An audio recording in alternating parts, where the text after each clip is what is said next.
This is Power Hour with Gabriella Power.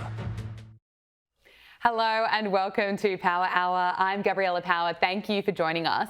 Well, what does the Democrat Party stand for?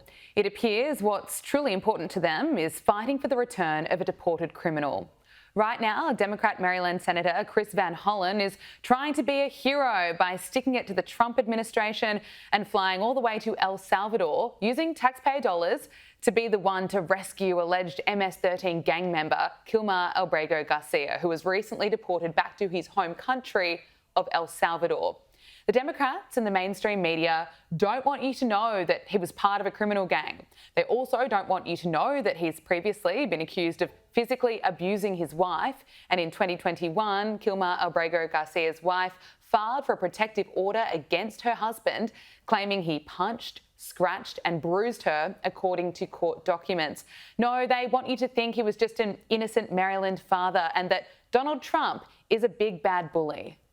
Chris, you laid out the stakes very clearly, both for the country in terms of the Trump attack on freedom and in the case of Kilmer, who is Exhibit A of a bully trying to start by picking on the most vulnerable. The Trump DOJ has released evidence showing that Kilmer Albrego Garcia was a member of MS-13, but that's beside the point. Kilmer Albrego Garcia came to America illegally. He is a citizen of El Salvador, and as we heard from El Salvador's President Nayib Bukele this week, the country has no intention of sending him back to America. If El Salvador wanted to do that, then the Trump administration would have to facilitate his return due to the Supreme Court ruling. But according to Stephen Miller, he would likely be deported again. They said the most a court could ever compel you to do would be to facilitate return, which would basically mean if El Salvador voluntarily sends him back, we wouldn't block him at the airport. We would put him back into ICE detention, and then he would be deported either back to El Salvador or somewhere else. The Supreme Court said that is the most the government can be expected to do. So we won the case handily. The misreporting on this has been atrocious. Okay. But the Democrats are using this case to fight against Donald Trump, which is really the only trick they have up their sleeve. They're mad that Donald Trump is following through with his campaign promise of removing illegals who came to America illegally. And for Maryland Senator Chris Van Hollen, well, this is his big opportunity to grandstand and film himself every step of the way like he's some sort of influencer as he makes his way from the US to El Salvador. I'm here at the airport. I'm about to board my flight for San Salvador. The goal of this mission is to let the Trump administration, to let the government of El Salvador know that we are going to keep fighting to bring Albrego Garcia home. Now, unfortunately for Chris Van Hollen, the trip didn't go his way. He was denied a visit with Kilmer Albrego Garcia, but Chris Van Hollen, well, he's vowed to keep on fighting because he appears to care more about deported criminals than the American people. And what's really sad about the way this has been portrayed in the media is just how much attention Kilmer Albrego Garcia has been receiving when there are people like Patty Marin who are still living with the pain and the grief because her daughter, Rachel Marin, was horrifically killed by an illegal immigrant from El Salvador in 2023, and the media doesn't want to know about it. Patty Marin spoke at the White House today, slamming Chris Van Hollen for barely even acknowledging her daughter Rachel's death and for taking this taxpayer-funded trip to El Salvador. Why are we not protecting the American citizens? It's just common sense. Why are we not protecting our children?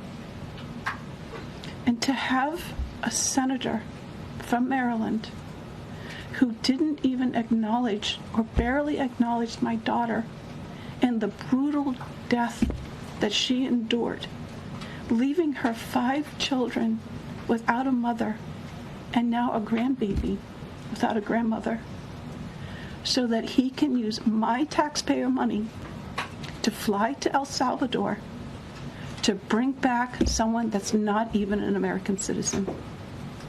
Why does that person have more right than I do, or my daughter, or my grandchildren? Joining us now is Sean Spicer, former White House press secretary. Sean Spicer, thank you so much for joining us on Power Hour. It appears that some Democrats are using the case of alleged MS-13 gang member Kilmer Albrego Garcia to be some kind of hero. Maryland Senator Chris Van Hollen travelled to El Salvador to see Kilmer Albrego Garcia and to push for his release. It's not going his way, though. He wasn't able to visit him. But, you know, the mainstream media has just been fawning over this alleged criminal, describing him as a Maryland father. Border czar Tom Homan has blasted the Democrats and parts of the mainstream media for defending him. I read a story about this. It's Maryland father, Maryland father. They don't mention he's a member of MS-13, who is a designated terrorist group, one of the most violent gangs in the world. They don't mention he's an MS-13 member. They don't mention he's an El Salvadoran citizen being held by the country of El Salvador. El Salvador makes that decision. Now the courts said we got to facilitate. We'll facilitate, but El Salvador has full authority on this. Again, a terrorist threat. Now if somehow he comes back and that happens, he's going to be detained and removed again. He's an MS-13 gang member based on our intelligence and El Salvador's intelligence. He will be detained and he will be deported. But what's the sense of bringing someone back that's simply going to face deportation again? He's a public safety threat. He's a gang member and he's a designated terrorist. We should not be bringing any of those people back to the United States. That's my opinion. Great to hear some common sense from Tom Homan there. But what do you make of Maryland Senator Chris Van Hollen travelling to El Salvador to try and visit this alleged criminal? Gabrielle, I think this is fascinating to me. I mean, look, here are the facts, just so we're clear, and I think Tom Homan did a good job of laying them out. This individual came into the United States illegally. Fact. No one disagrees with that. Fact. He was a member of a gang. In his court pleading, he says that he's concerned about going back to El Salvador because he is a member of a gang. So that was his pleading to the court. Fact, he has a deportation notice issued by a court in the United States saying he must go home.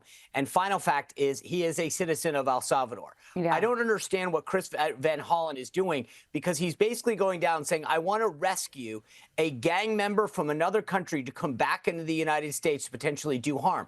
You played those clips over and over again. The idea that he is a Maryland man, that's like saying I'm an astronaut because I look at the moon and I mean, like, what makes him a Maryland man? He's not from Maryland. He happened to be in Maryland when he got arrested, but that makes me Australian because I visited there once and bought a pair of Uggs. That doesn't make me Australian.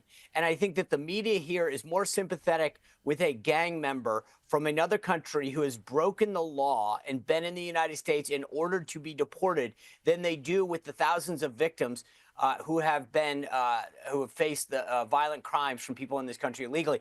But the idea that a United States senator is going to another country to beg for a citizen of that country to come back to the United States really speaks volumes to their priorities. And this is a fight that President Trump will win every day of the week. Absolutely. What does it say about the Democratic Party and what they really stand for? We heard from Patty Marin, whose daughter Rachel Marin was horrifically killed by an illegal immigrant from El Salvador in 2023, and she slammed Chris Van Hollen for his trip. You know, shouldn't the Democratic Party really be prioritising the American people and keeping them safe? You know, if this election was about anything else last November here in the United States, it was about where the priorities of the country should be. The idea that we had open borders, we were allowing people just to come in. We were then giving them hotel rooms, cell phones, gift cards. It was insane. Donald Trump's restored order to this. And again, this gets back to the politics of this. The Democratic Party right now is siding with gang members. Those are not disputable facts. The guy allocated in court that he didn't want to return to El Salvador because he was a member of a gang. Not my words, not the government's words, his words. So the bottom line is, when members of Congress like Chris Van Hollen or Cory Booker of New Jersey start pleading, or Alexandria Ocasio-Cortez, for them to come back, you have to question whether or not they are more worried about the rights of people breaking the law in this country than they are of citizens of this country. Yeah, absolutely. Well, Donald Trump has opened up about his first 100 days in office, which is fast approaching. We're up to day 87 of his second term. And the president says what he's most proud of is closing the border. And if you look at the numbers, they don't lie. In March last year, under Biden, daily border encounters were at 4,488. And for March this year, under Donald Trump, it's 264. I mean, how is he able to close the border so quickly, and what does it say about the previous administration? It says two things to me. Number one, I had two senior officials on my podcast yesterday from the U.S. Customs and Border Patrol, and I asked them why. And there's two things that matter. Number one, under the 4 years of Joe Biden, the Border Patrol was not allowed to do their job. When you come into this country illegally, they were allowed to continue on. Like, they were given a notice knowing that they'd never show up. They were given the ability to go stay in the country legally, and in many cases given a hotel room. And so that stopped. That's number one, is that the Border Patrol was allowed to do their job. But more importantly is the signal that was sent. The Biden administration made it very clear, if you come to our border, you will be welcome. When Donald Trump came in, he made it very clear, the door is closed. We have a lawful way of entering this country, and you must go through that route to enter the country. And they took away the message that the cartels were sending people, which was all you need to do is get to the border. And it was true, by the way, and we'll let you in. So those two things really made a big difference. If you think about the lengths that people travel from South America to come to the United States, if you know that the door is ostensibly closed, you're not going to make that trek. But if you believed it was open, you might be willing to do so. And by making it very clear that not only will we not let you in, but if you do get in, we will send you back. Yeah. It has deterred a ton of people, and it's a very clear and unmistakable signal. Absolutely. Look, I have to ask you about this top advisor to Pete Hegseth, Dan Caldwell. He's been placed on leave after being implicated during a leak investigation. He is, of course, a senior advisor in the Office of the Secretary of Defence, and it's unclear what material he's accused of leaking and to who, and it's not known whether Caldwell will face any criminal charges. But Sean Spicer, are you able to shed any light on this? Well, look, to me, this speaks volumes. That gentleman, Mr. Caldwell, was a very close personal friend of Secretary Hegseth. They've known each other a long time. They were personal friends. And so when he was very publicly pushed out of the building, that sent a very strong signal to me that they were taking this very seriously. Obviously, they could have handled this very differently, quietly.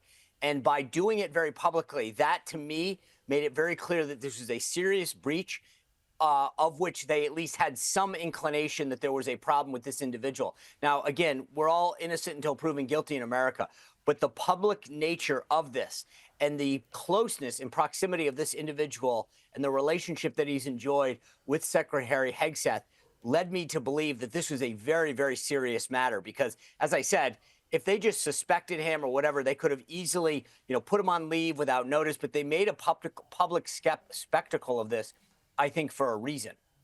Okay. You with the president this week celebrating the US Naval Academy. Donald Trump welcomed Navy midshipmen football team to the White House to honour their 2024 season victory, presenting them with the prestigious Commander-in-Chief's trophy. We know that Donald Trump called them true American warriors during his speech, and he also highlighted the Navy's recruitment success, noting the highest recruitment numbers since 2002. Here is Donald Trump. Take you down to the Oval Office because that is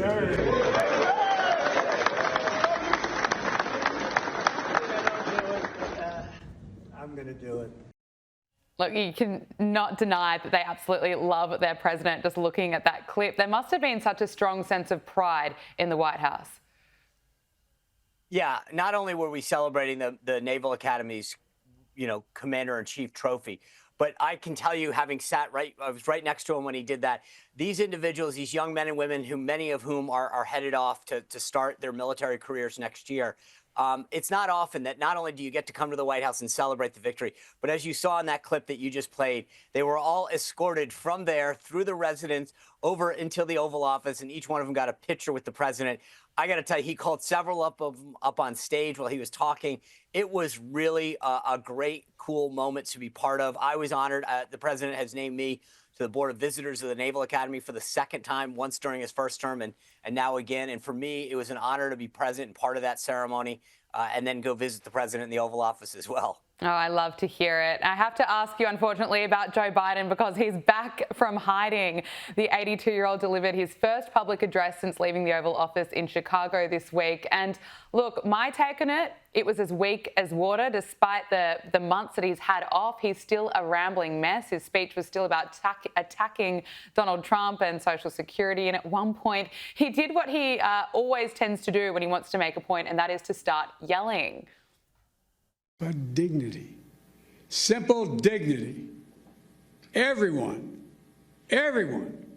deserves to be treated with dignity, regardless of their standing, regardless of the economic situation, regardless of who they are. Making sure that more than 60 million Americans who are living with disabilities are treated with dignity is who we are as Americans. Sean Spicer, what did you make of his speech? So first of all, I want your audience to understand he got paid for that, by the way, a lot of money. Second of all, it was at like 5:30 in the afternoon, to which I can't believe anybody allowed that to happen. Third of all, it's a reminder as to why he pulled himself out of that race. If I were Joe Biden, respectfully, the man has served the country. Even as someone who disagrees with his policies, he should go quietly into the sunset. I think reminding people why you weren't with it as president and why you had to go off into the sunset is probably the best place to stay. You don't need to return to the limelight. As a Republican, I'm pleased. Look, I think he should go out every day. But I think that most Democrats are probably not happy to see him back on the stage. He rambled at a couple points. He told some crazy off-the-wall stories. I mean, it was just a reminder 5-6 months later why he wasn't able to run for re-election and why a lot of the last part of his term is going to be, frankly, questionable. Yeah, and it was only 12 months ago that he was telling Americans that he was fit to serve again. And look, listening to him there, we all know that's certainly not true. So who will lead the Democrats in the future? According to the latest Economist YouGov poll, it's going to be Kamala Harris. The poll found that Kamala Harris is the politician, the top politician, I should say, among a list of 10 Democrats who are most likely going to be leading in the 2028 Democratic presidential primary, according to this poll, followed by Tim Walz, AOC, Bernie Sanders and Elizabeth Warren. I mean, wow, what a group. Sean Spicer, what's your take on this poll? Do you have any free advice you could give the Democrats on how they could rebuild? Oh, no. I'm very happy with that. I think that's phenomenal. Double down on stupid. I mean, the idea that she's got to, I mean, it speaks volumes to where their bench is. Look at where she stands, 20 points ahead of Pete Buttigieg on the most ideal candidate. Seriously, though, there's a book that just came out, Gabrielle. I had the two authors called Fight. They were on my show last week, and it was amazing the stories that they tell in this book. Jonathan Allen of NBC News, Amy Parnish of The Hill. And the level of incompetence, mismanagement, lack of coordination in the Harris campaign. And yet she is the leading candidate among all of those other people that you put on the screen by 20 points. I think it's not just, I mean, if you think that was the best that your party can do, boy, does that speak volumes for where you are. But there's clearly no bench. There's no forward thinking. If I were a Republican right now, especially a J.D. Vance backer, because I think he will end up as the nominee, I'd be so excited that that's who you're potentially going to face. Fair enough. Former White House Press Secretary Sean Spicer, thank you so much for joining us on Power Hour. Great to speak with you. You bet. I hope you guys have a happy Easter. Thank you. You too. Joining us now is Adam Crichton, Chief Economist at the IPA. Adam, great to see you. Let's start with tariffs. The White House says that President Trump is actively considering tariff deals with countries willing to negotiate as soon as possible, including Australia.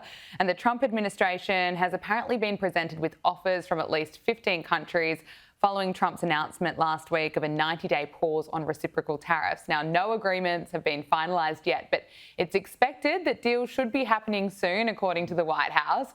What's your assessment of this development? Is it a positive indication? Yeah, well, I think the first point to make with tariffs is that we're all still standing. The world has not collapsed. It's been Good 2 point. weeks of Thank hysterical response, and we're all still here. It's still sunny outside in Melbourne, at least. But look, on the specifics of this, I think it's a good development. There's still a lot of confusion, for me at least, as to whether these tariffs are going to be permanent tariffs that are meant to raise revenue for the US Treasury, or they're meant to be a bargaining tool to get other countries to change their behaviour. Whatever the case, it seems to be that Australia is in that list of 75 countries, I believe, who have gone to the White House to seek exemptions. I mean, I hope, of course, that we're successful, but it's worth remembering that the tariff the US imposed on our goods was only 10%. That was the lowest of any country. And really, for Australia, we don't actually export that much to the US. It's not really a big deal. We should be more focused on the impact on China, which, of course, has been hit with huge tariffs, and we still don't really know the full effects there. So we have to wait and see. Yeah, excellent point. I want to speak to you about Letitia James. New York Attorney General Letitia James is being slammed on social media, many reminding her of a little thing called karma. Letitia James has been hit with a federal criminal referral for instances of alleged mortgage fraud, according to a letter obtained by the Post. Now, it's alleged that Letitia James falsified records to get home loans for a property in Virginia that she claimed was her principal residence in 2023 while she was still serving as a New York state prosecutor. This, of course, comes after Letitia James's civil fraud trial against a Trump organisation for overinflating the values of properties. Look, what was your reaction to this news? Well, basically, just what goes around comes around. This is just desserts, I would say, for her. I mean, she definitely weaponised the legal system against Donald Trump. She made up there were these ridiculous accusations, I thought, about his valuations on Mar-a-Lago, that they were too low or too high. I can't quite remember the details, but it was a $454 million suit. And certainly in rhetoric and in practice, she has been championing the Get Trump movement for years. So if she's broken the law, I think she should be charged. It's extremely embarrassing for her. She's the Attorney General of New York, one of the most important states in the US. So very embarrassing, but I would say just desserts. At the moment, it is Donald Trump versus Harvard University. President Donald Trump and the DOJ have officially asked the IRS to revoke Harvard University's tax-exempt status. Now, yesterday, Trump posted on Truth Social, perhaps Harvard should lose its tax-exempt status and be taxed as a political entity if it keeps pushing political, ideological and terrorist-inspired support sickness. Now, this, of course, also comes after Trump's administration pulled more than $2 billion in funding from the Ivy League school after it refused to comply with a set of terms set by the Department of Education and others. But what do you make of this, Adam? Is this fair enough? Is Harvard learning this lesson? If you go woke, you go broke? Well, personally, I find it extraordinary that the US government gives these billions of dollars to these Ivy League universities in the first place. The US has a $2 trillion deficit every single year, and these institutions do not need the money at all. I mean, Harvard, for instance, its endowment is something like $55 billion, and so just from the interest alone on that, it probably earns about $5 billion a year, and then of course all the fees that it gets every year from students. So it doesn't need the money. So I think if they pull the funding, I think that's perfectly reasonable. I mean, of course, one of the ironies is that if it does not receive federal funding, then Harvard doesn't have to comply with with various US anti-discrimination laws. So that's one little wrinkle there. But certainly, it's true that lots of these universities have become hotbeds of woke ideology. It's the same in Australia too. We've seen all the reporting from the Australian about the crazy, welcome to countries and so forth that students have to do. So I think universities should be concerned worldwide that if they keep behaving like this, they may lose some public funding. Absolutely, putting them on notice. Now, Adam, you've written a piece in the IPA Review about returning to Australia after a long stint in the United States and how we need some Trump-style shock therapy right here. I have to agree with you, but can you tell us more about this?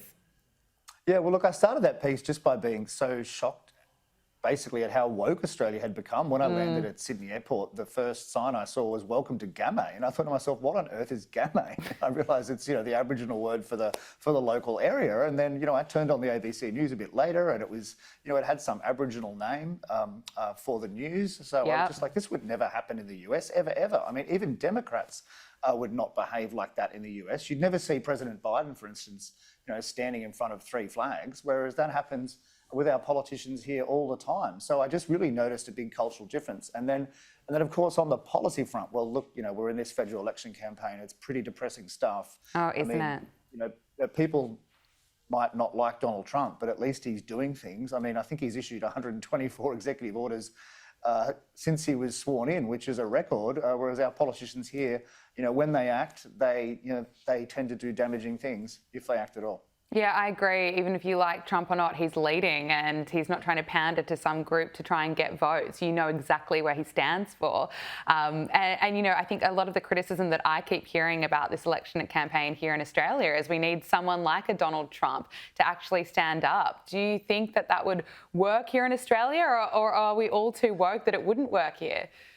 Well, look, I think the compulsory voting system here makes it very hard, unfortunately, for us to get a Trump, because the incentive for politicians and the incentive for both major political parties is to pander to the person in the middle who pays no attention and doesn't care. Yeah. And so that's why you get the sort of politics we have. Whereas in the US, you can get these dynamic, strong, and of course controversial leaders like Donald Trump, and they can win and they can make changes. I think we need changes, but sadly, I don't think we're going to get the big bang changes we need until there's a serious recession here, and that's somewhat depressing.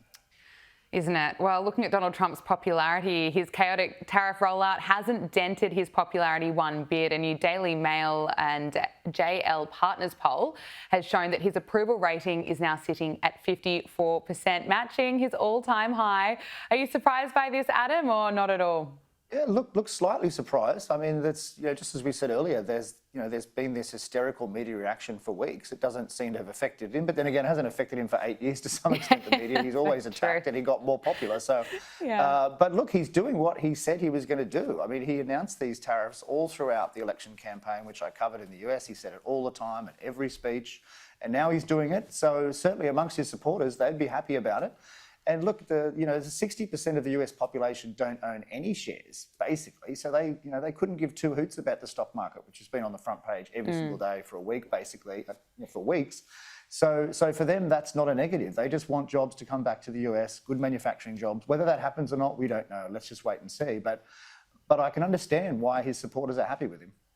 Look, finally, I want to ask you about Ukraine. A United States Special Envoy to the Middle East, Steve Witkoff, says that he's optimistic about negotiating a peace deal between Russia and Ukraine following his meeting with Russian President Vladimir Putin last Friday. However, it does appear that negotiations have stalled, or they're not moving as quickly as the Trump administration would have hoped for. Steve Witkoff says that he's optimistic. Should we be sceptical about this? Well, look, I think it'll probably end in coming months. Certainly not the 24 hours that Donald Trump first said. I mean, the Trump administration has been putting a lot of pressure both on Russia and Ukraine to reach a deal. I think that will have some effect. And actually, from Australia's point of view, this war is getting real. We've got these reports of a possible Russian base just to the north in Indonesia, and from Russia's point of view, that's part of its geopolitical strategy, and might have something to do with its relations with the US. So I think we have to hope that the war ends soon, and we should be happy that Donald Trump is trying to end it. Absolutely. Adam Crichton, Chief Economist at the IPA, thank you so much for joining us on Power Hour. Great to speak with you. Likewise. Thanks a lot. Joining us now is writer and comedian Michael Loftus. Michael, thank you so much for joining us. Well, can you believe it? The UK Supreme Court has ruled that the legal definition of a woman is based on biological sex. Who would have thought? The case was brought by a campaign group for Women Scotland after Scotland's government argued that transgender women were entitled to sex-based protections. Take a listen. The unanimous decision of this court is that the terms woman and sex in the Equality Act 2010 refer to a biological woman and biological sex. I mean, are you shocked? Are you surprised? Can you believe it? After all these years of hysteria and debates, it turns out that a woman is based on biological sex. They finally figured it out. Congratulations, United Kingdom. It's like the UK has turned into like if Monty Python and Black Mirror had a baby, it would be the United Kingdom. Like, who has to take this to the Supreme Court? What's next for them? You should breathe air. Is water wet? Let's ask the Supreme Court. Yeah, absolutely. Well, finally, we're getting some common sense right from the Supreme Court, and about time. But I wonder how Cynthia Nixon feels about this. Of course, she's the actress and LGBTQI+ activist, because she's been out wearing a Palestinian flag-coloured shirt to show solidarity with Palestine, despite LGBT people being persecuted in Gaza and the West Bank. And, you know, the Gays for Gaza campaign is just beyond a joke. Why do celebrities act this way? I think she's just desperately in need of attention. Like she pops up every once in a while like a prairie dog, and like she's like, "Oh, my kid is trans, my sister's kids are trans, all my friends are trans." It's like she's some trans Medusa. All she has to do is look at a kid and they change. She just wants the attention. I want to talk to you about politics in the US, and AOC is accused of taking notes from Kamala Harris by putting on an accent. We heard from AOC, and she's being slammed on social media for appearing to use this fake accent while she was delivering a speech at a rally in Idaho. Donald Trump is a criminal who was found guilty of 34 felony counts of fraud, liable for sexual abuse. Of course he's lying and abusing and manipulating the stock market too.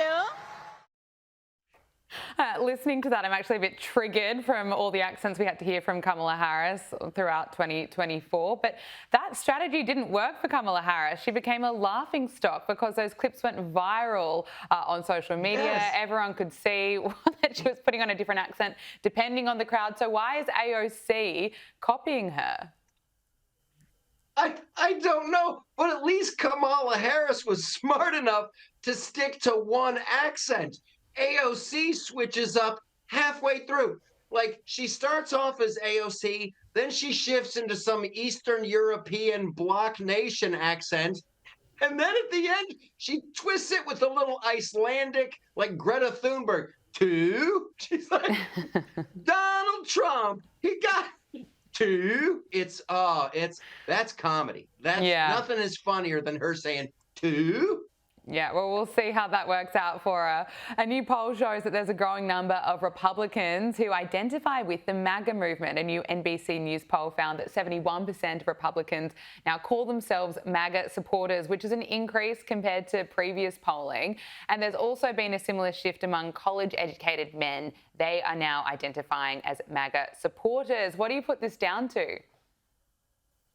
It's the sleeping giant is waking up for you. Like, everybody has very busy lives. You're busy doing stuff, and from like 2014, 2015, a growing number of people realized that the media was pretty much lying. We've been misled. We've been totally hoodwinked. And as people find out that, like, oh my gosh, that isn't true. They were lying. That is horrible. It's just going to be exponential. And now, like, MAGA is synonymous with, like, do you like America? Yes. It's just like, absolutely. That basic. And Michael, Harvey Weinstein, the jury selection has begun for the retrial of the disgraced former entertainment executive. The 73-year-old faces 1 count of rape, 2 counts of a criminal sexual act, and his trial was reordered after New York Court of Appeals overturned his previous conviction. It found improper rulings and prejudicial testimony tainted his 2020 conviction. Opening statements and testimonies will begin next week. What are you expecting from this?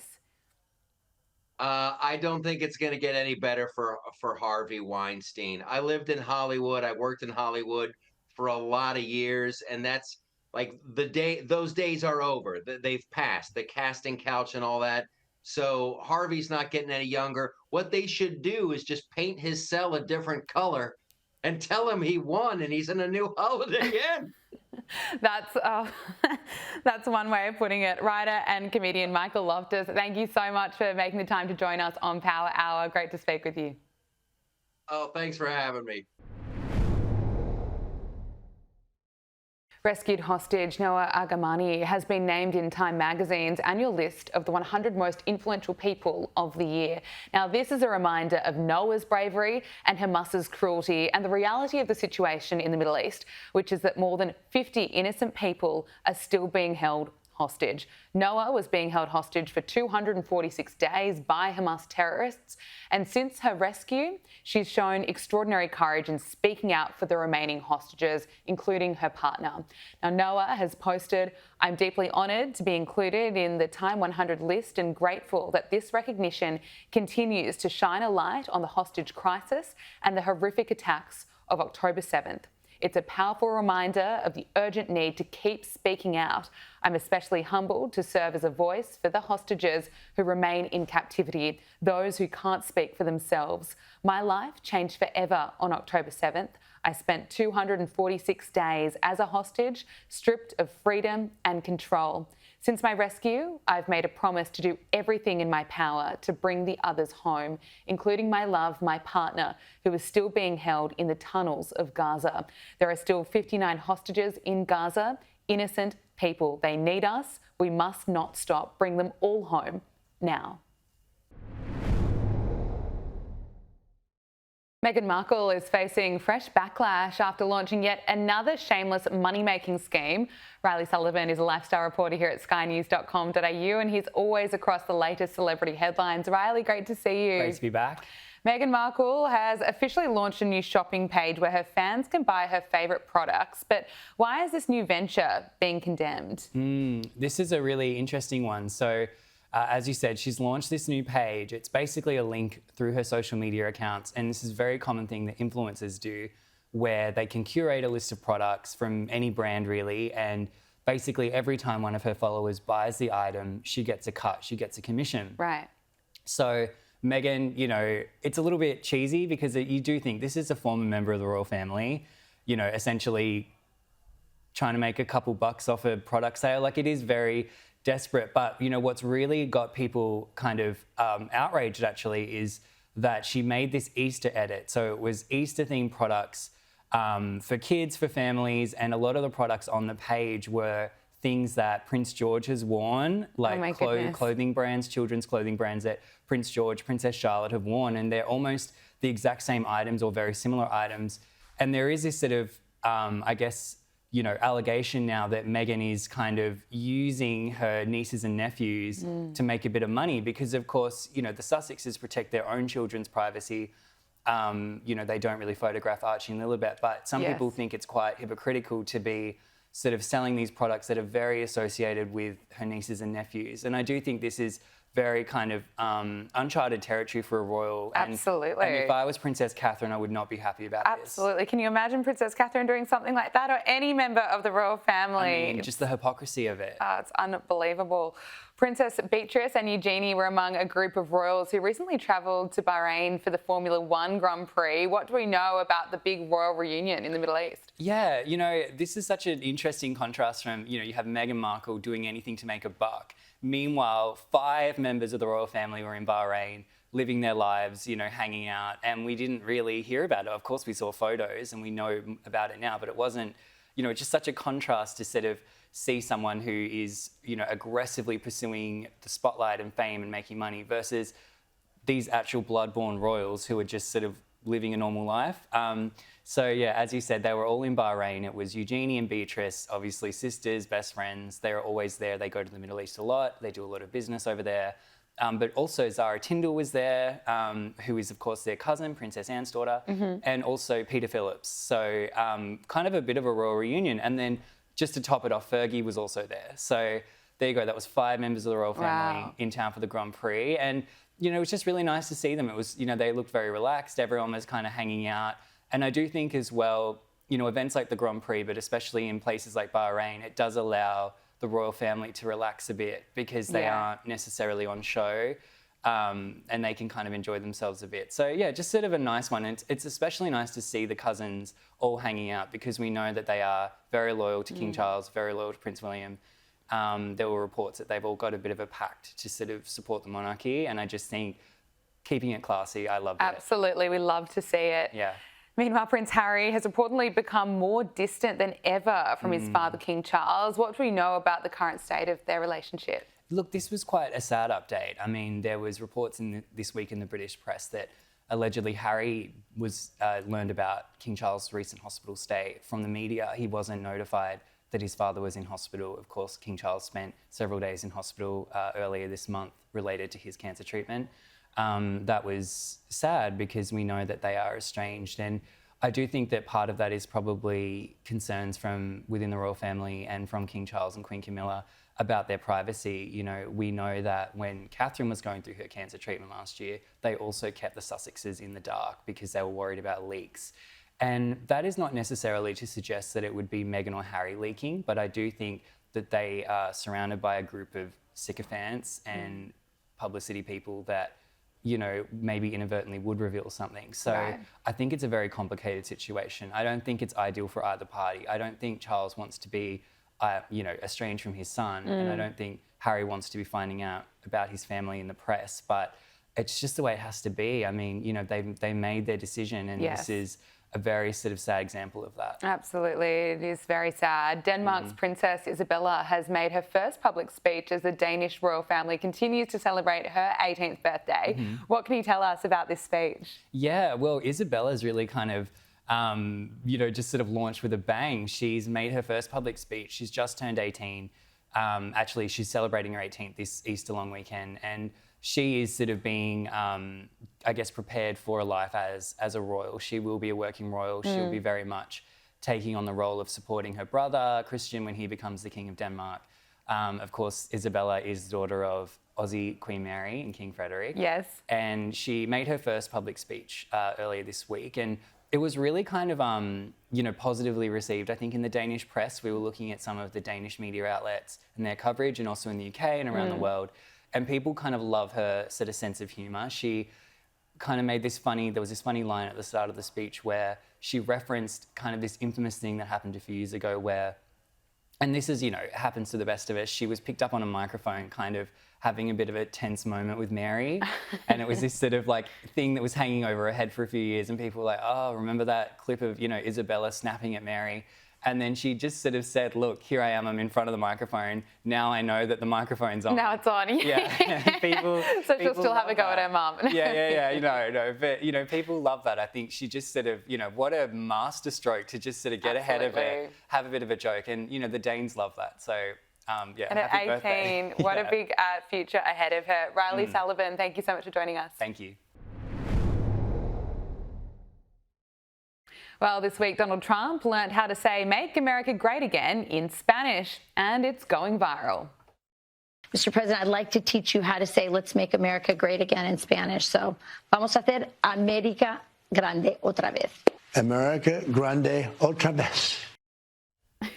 And that is Power Hour. Thank you for your company. Make sure you subscribe to Sky News Australia on YouTube.